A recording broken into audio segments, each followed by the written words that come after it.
You ever wonder why some beaches seem to just disappear after a big storm, while others barely change? Well, the secret is hiding under the water, along an invisible line that coastal engineers are absolutely obsessed with. Today on The Explainer, we're diving deep to uncover this depth of closure. So, picture the last time you were at the beach. You see the waves, right? They're constantly churning up the sand, moving it around. But how far out does that really go? I mean, is there a point where the ocean floor just settles down and gets quiet? That's the big question we're tackling today. And it turns out the answer is yes. There really is a point. It's this amazing concept of an invisible line drawn in the water, separating that chaotic, always changing beach zone from the deep, much calmer part of the ocean. And that boundary is what we're here to talk about. And it's got a name, the depth of closure, or just DOC for short.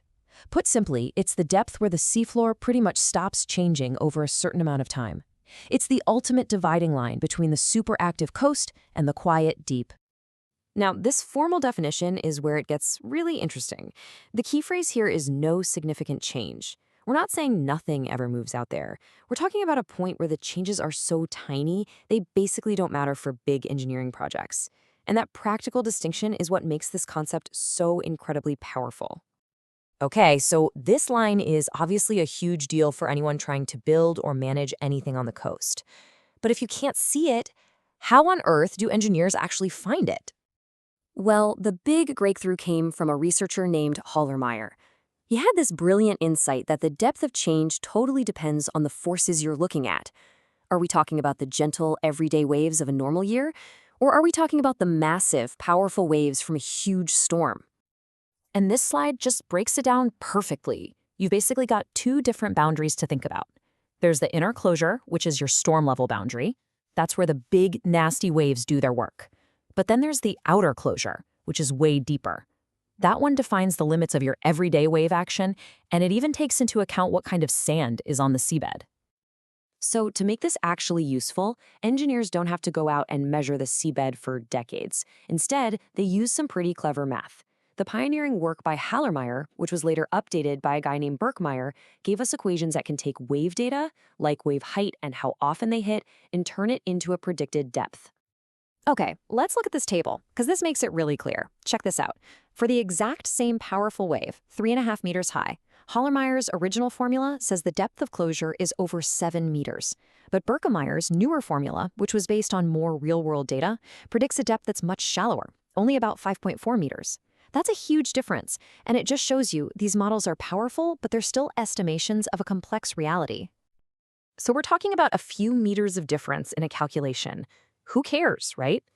Well, when you're talking about coastal projects that cost millions, sometimes billions of dollars, getting this number right is absolutely everything. I mean, the depth of closure is like a Swiss Army knife for coastal engineers.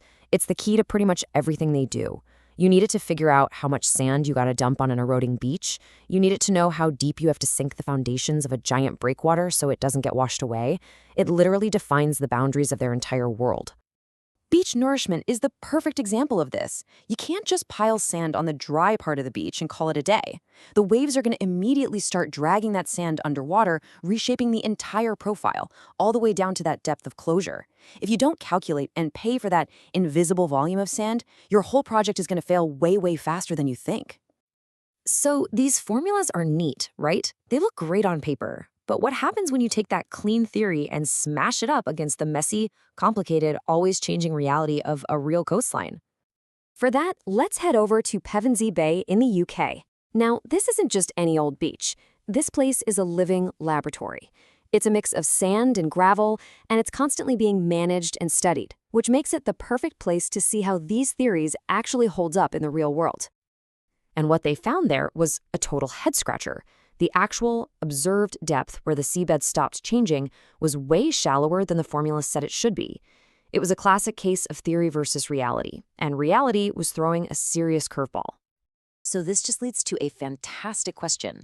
If the energy from the waves can't fully explain what's happening at Pevensey Bay, what else is going on? What critical piece of the puzzle were the models missing? The answer, it turns out, is that the seabed is not just some passive floor waiting for waves to push it around. It's an active, dynamic player in a much, much bigger system. And this is where it all comes together. The researchers figured out that the depth of closure isn't determined by just one thing. It's actually a complex dance between three key factors. So it's a balance. First, you've got the energy from waves and currents. That's what the classic formulas were focused on. But you also have to look at the bed morphology, the actual shape and slope of the seafloor itself. And critically, you need to know the sediment composition.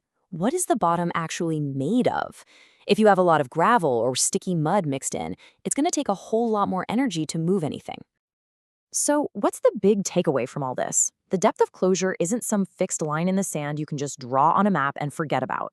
It's a moving target. It's a dynamic boundary that shifts and changes with the forces of nature. And for coastal engineers, that changes everything. And that brings us to the final critical thought. We live in a world where sea levels are rising and storms are getting stronger.